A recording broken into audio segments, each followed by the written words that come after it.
Hey everyone, Warman here. It is time for the grand return of questions, answers, and news. Now this video is going to be more about answering questions and there isn't as much news, but hey, that's just how the cookie crumbled this time. So first of all, I need to update and clarify some things that are going to be in the anniversary update. For starters, I mischaracterized the changes coming to the grids. I mistakenly said that it was going to be just a model update, but it's actually going to be a more detailed roster revamp. Secondly, the Swiss are also getting their units updated, as well as the tier 1 units for the Zengids and the...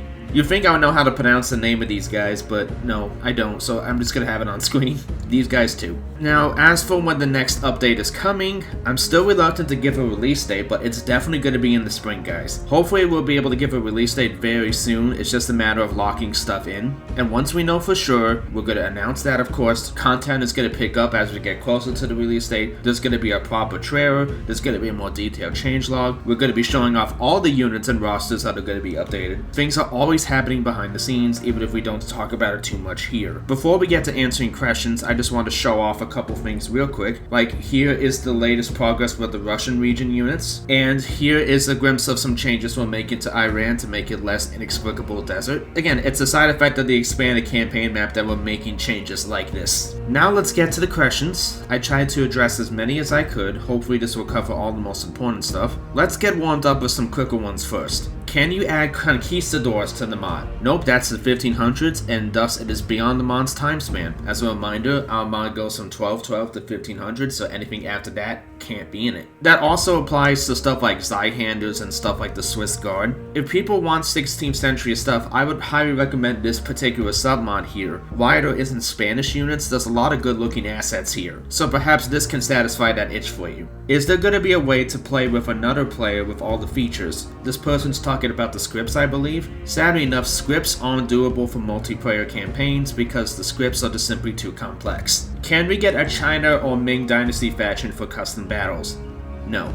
Seriously, there is enough on our plate as it is without doing stuff like that. And that goes double for ever having something like that on the campaign map. Is the Norway faction playable right now, or is this a faction that will only be playable in the next update? Norway is custom battle only right now. It used to be a playable faction in the campaign map, but we took it out. It will be reintegrated into the campaign mode once the expanded campaign map is ready. We took it out because horde factions in Attila are stupid, and often Zerg rush to the player. It's as stupid as it sounds. Any progress in changing the terrible looking stiff flags? I mentioned this already in another video, but sadly enough we're stuck with these. There's been several attempts to address this over the years, but it just isn't doable. Maybe one day we'll be able to address it. After all, it would be the first time something we thought was impossible was ultimately proven wrong, but until we say otherwise, we're stuck with this. A lot of people have been asking us when the 1380 campaign date is coming, as well as people just asking for later date stuff in general, and even ignoring how some of these things are again in the 1500s. The simple fact is we're not really working on the later start date right now. There's too many other things that simply come first, like the expanded campaign map. No other start date is going to happen until that's finally done. The only other thing I can say for now is that we are trying to future-proof the expanded campaign map so that the settlements within it can work for both start dates. So once we get to that, it will be just the usual headaches of making a campaign mode and nothing more. This next batch of questions is all stuff we've talked about before, so you'll forgive me if some of this is reiterating what we've already said. However, I will try and give more details on certain things. We've had some people ask us when our updates of certain scripts coming, your campaign events, interactive missions, and other stuff like that, and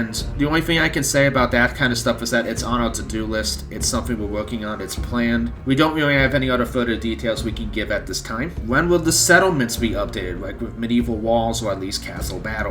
I mean, some stuff technically is there already, but I understand what people are asking for here. This is one of several questions that we've addressed before, but allow me to give a little bit more detail. It is being worked on slowly but surely, and there's several big reasons why it's taken us this long. One is manpower. Just like with the Russian region stuff, we've had a long and annoying history of people coming in to help us with stuff only to ghost us. Ironically, one of the few people who's actually stuck around is named Ghost, but there's been periods when he's had no time to work on the mod. Another big point of delay is that we want these walls to be actually functional. Several other mods do have castles that seemingly are further along than us, but they're just set dressing and barely work. I mean, no disrespect to the 1051 AD mod, but that is kind of an issue with their castles. and you notice in the screenshots there's never anyone actually on the walls. We did try and reach out to them, but a lot of what they did is not congruent with our mod, and again, a lot of it barely actually functions. If you want buildings that actually are functional, it takes a lot of effort. There's a lot of stuff with collisions and the like, and this is one of those areas in modding where everything is very fickle and hard to understand. Plus, we also want to have stuff like proper destruction animations for these walls and buildings as well, and as you can see, we have made a substantial amount of progress, but we still have a ways to go.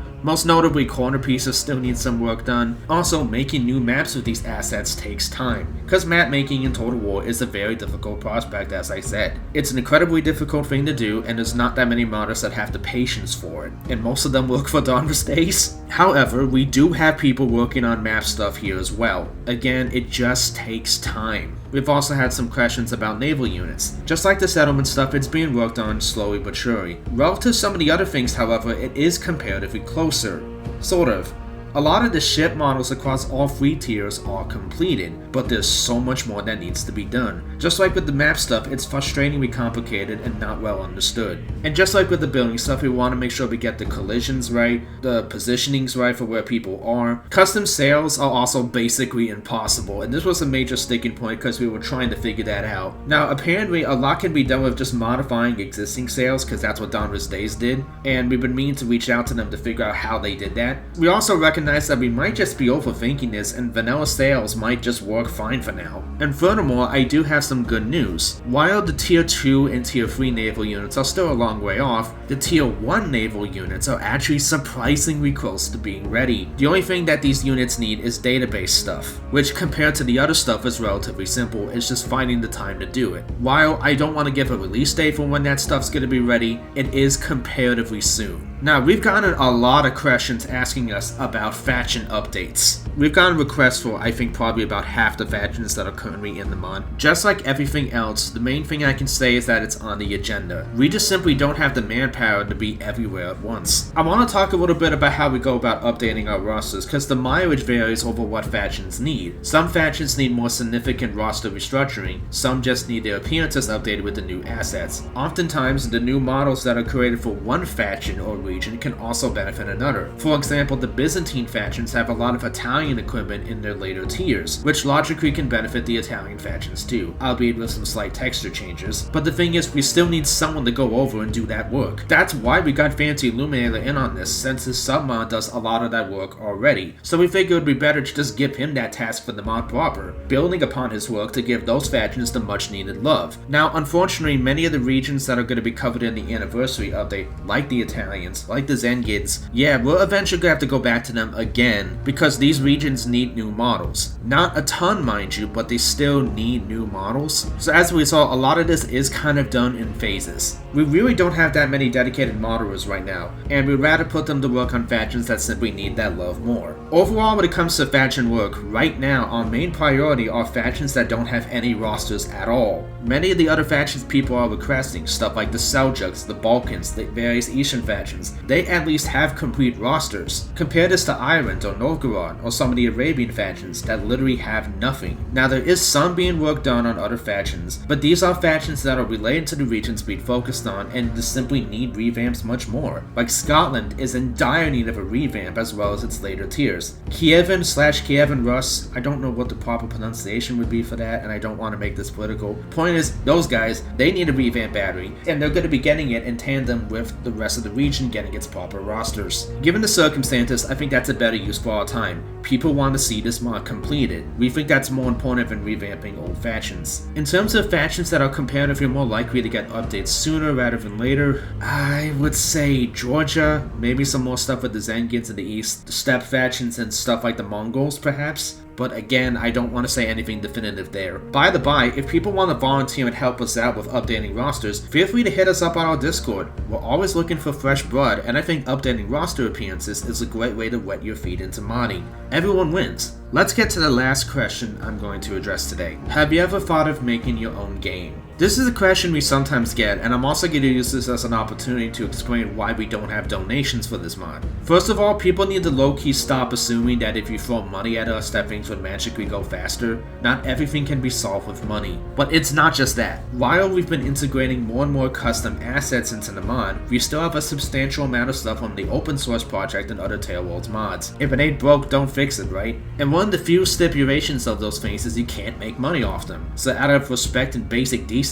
we honor those wishes. Now obviously there is a limit to this kind of thing, like videos about the mod are a different beast. They kinda have to be, because there's YouTubers who basically owe their rise to prominence to us, like Pixelated Apollo, and they definitely made money off videos featuring our mod. That's transformative enough, it has to be. Furthermore, having modding progress locked behind paywalls, or in this case soft paywalls, is a big legal no-no. Creative Assembly already doesn't like modders who get donations, by the way, but doing this would cause them to outright intervene and we would get in a lot of trouble. Suffice to say, we don't want that. If you're wondering why we haven't simply made our own game, well, the answer is surprisingly nuanced. For some of this, I'm going to be talking strictly as myself since I can't speak for everyone's ambitions. First of all, the fact people want to give us money for what we've done in general is supremely flattering. The fact we somehow garnered enough goodwill that people want to do that is amazing, especially in these trying times when money is scarce. But we need to look at the facts. Speaking strictly regarding myself for a moment, I don't have any ambitions to make a video game. This might be a shock to some, but it's the truth. I never did. My heart has been in filmmaking and writing. That's what I went to college for. That's what I want to do with my life someday. I don't have the first clue how to make a game, much less lead a project. And as I said before, modding is different from game development. It's also expensive. Very expensive. The amount of money we need would be insane, and I can't guarantee all the other mod team members would join. And we wouldn't want to do crowdfunding, and has an insanely abysmal track record and still doesn't guarantee a finished product. Bigger names than us have tried and failed. And the ones that did succeed were usually very small projects or had outside funding on top of the crowdfunding, like Kingdom Come Deliverance. Making this orders of magnitude even more difficult is I presume people would want a Total War clone or a strategy game from us, which are very difficult games to pull off. There's a reason why Creative Assembly has a monopoly on the Total War formula, and also why they've had so many problems themselves. Maybe we could start small, which would mean it would take a long time to even remotely get to the same scale as this mod. And if people think Medieval 3 is going to beat our mod to the punch on certain things, imagine how much worse it would be if it was a new game altogether. However, if people are serious about wanting to support us for our endeavors, allow me to give you guys an alternative. Before I go into this, I need to make it expressly clear that supporting the stuff I'm about to mention will not make progress with this mod go faster. I know some people would only want to support a strategy game or something related to this mod, so I totally get it if this doesn't interest people. And if that's you, that's perfectly fine. I'm just putting this out there to anyone who would be interested. So first of all, I want to talk about a game being made by mostly retired mod team member Slytacura. After all, while I have no desire to make a video game, he does. Introducing Afarealm. Now, there is a whole FAQ on his Discord about this, but allow me to read some of this for you. Afarealm is a single-player, cooperative third-person, maybe including first-person, semi-procedural dungeon crawl with mouse directional combat. Starting in a friendly player hub world, the player will configure their loadout and inventory, the players will agree on a map, difficulty settings, and boss monster to slay. When the players load into the hub world of the map they choose, they must find where the dungeon crawl entrance has spawned, travel through it to find the boss monster, and slay it for rewards to end the session. All the while the player/players will fight baddies, solve puzzles, and gather materials and treasure along the way. Game loop is aimed for 30 minutes to 2 to 3 hours per session. This game is being made on Unreal Engine 5. It's taking advantage of a lot of the new features within that engine. The aesthetic of Afarealm is described as whimsical gothic. You also might have noticed that this is a fantasy title. You also might have noticed that despite that, this game has some of the same grounded historical sensibilities as our mod. It's a medieval fantasy world that is expressly based on late 15th century arms and armor, some of which is directly based on specific historical pieces. So even though it's a fantasy setting, it still has that historical grounding. You can kind of see the legacy of our mod in this thing, and I think this looks really cool. If that interests you, I'm gonna have an invite link to his Discord in the description for you guys to check it out. Slytacura is also looking for co-developers to help him with this project as well, so if this strikes your fancy, feel free to hit him up. Next up, I want to talk about Banskie. Besides modding, Banskie has been getting into the illustration scene. He's done visuals for stuff like the Kings and Generals channel, and he does commissions. I'll put a link to his socials in the description if you want to support his stuff. stuff. And I can personally vouch for Banskie's work because I've commissioned him myself for my own project a few times. And speaking of, let's get to it. So like I said before, I am a filmmaker and a writer. And for the past 3 or 4 years now at this point, I have been working on a fantasy setting called Godshards. It is a high epic fantasy series. Imagine the characters from The Witcher, the setting of Warhammer, and the soul of Lord of the Rings. And just like Slytacular's Afarealm, even though this is a fantasy setting, it has a grounding in a specific historical period and vibe. In my case, it's Renaissance Italy. And you can see this all over the place, from the cities, to the armor, to the very language itself, which features real Italian. And it's not just Italian stuff either. There's also stuff here that's very Byzantine, like these guys. We have Elizabeth here, who's in a very Langsconnect style outfit. So even though this is indisputably high fantasy, it has that same historical edge. You can still see the legacy of this mod in this project. Now, Banskie didn't make all the art. Some of it was made by other people, and the maps were made by yours truly, but you can still see his work in a few places here. The first volume in this book is called The Six Strangers, and you can find it for $1 on Kindle and for free on Royal Road. And you can find links to both in the description. It's very low because right now I just want to find my readers, and in these trying times I want my books to be an escape. I also have paperback and hardcover versions of these books as well. While they're a bit more than $1, they exist. Again, I understand if no one's interested in this stuff because they'd rather only support the mod or strategy game, but again, I just wanted to put that out there in case people were interested. So yeah, I think we will leave it there. Stay tuned for more updates and stuff on the mod as we get closer to the anniversary release, but for now, I will see you guys later.